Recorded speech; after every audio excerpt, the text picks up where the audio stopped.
पाकिस्तान की इक़्तिसादी मुश्किलात आजकल हम तकरीबन रोज़ाना ही डिस्कस करते हैं, और ख़ास तौर पर इसलिए भी कि पाकिस्तान का जो एक्सटर्नल सेक्टर है वो शोबा जिसके ज़रिए पाकिस्तान ज़र मुबादला कमाता है, वो बरामदात का शोबा हो, इन्वेस्टमेंट्स हों, वो ख़ास तौर पर इस वक्त पाकिस्तान में तवज्जो उसके ऊपर दी जा रही है कि कोई ऐसा तरीका कार निकाला जाए कि पाकिस्तान की फ़ॉरेन एक्सचेंज अर्निंग में इजाफ़ा हो जाए, बरामदात बढ़ जाए। रिमिटेंसेस में एक अच्छा इजाफ़ा पिछले कई सालों में देखने में नज़र आ रहा है, उसको कैसे सस्टेन किया जाए।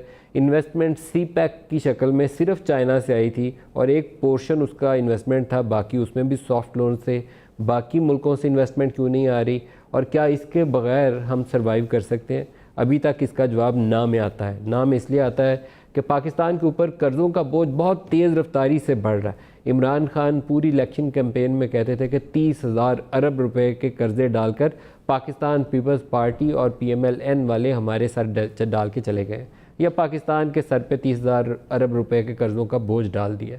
जो 9-10 माह की हुकूमत है, 9 माह की हुकूमत है पाकिस्तान तहरीक-ए-इंसाफ की, इसमें इन्होंने सबसे ज़्यादा तेज़ रफ्तारी से इजाफ़ा किया, कोई 5,000 अरब और बढ़ गए। फ़ॉरेन एक्सचेंज जो हमारा एक्सटर्नल डेट है उसमें भी कोई 9 अरब डॉलर का इजाफा हो गया। दो उसकी रीज़न्स हैं। मजमूई कर्ज़ों में तो डिवैल्यूएशन का भी इम्पैक्ट आता है जो पिछली हुकूमतों के लिए भी था।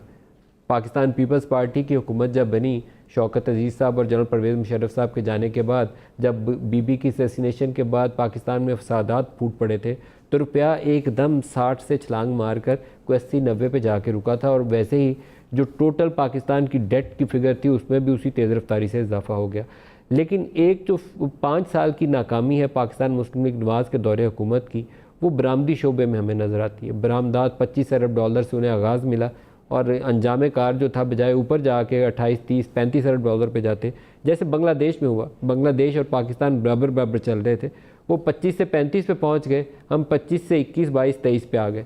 तो ये नुकसान हुआ जिससे हमारे यहाँ करंट अकाउंट डेफिसिट जो था बहुत बड़ा हो गया, 19 अरब डॉलर का हो गया।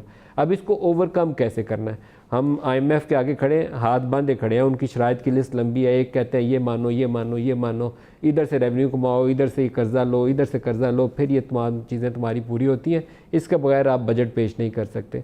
तो आज हमने प्रोग्राम में मेहमान शख्सियत जो है पाकिस्तान के वज़ीर तिजारत, उनको दावत दी है, क्योंकि बरामदात के बगैर हम हमेशा किसी के आगे हाथ फैलाकर ही खड़े रहेंगे।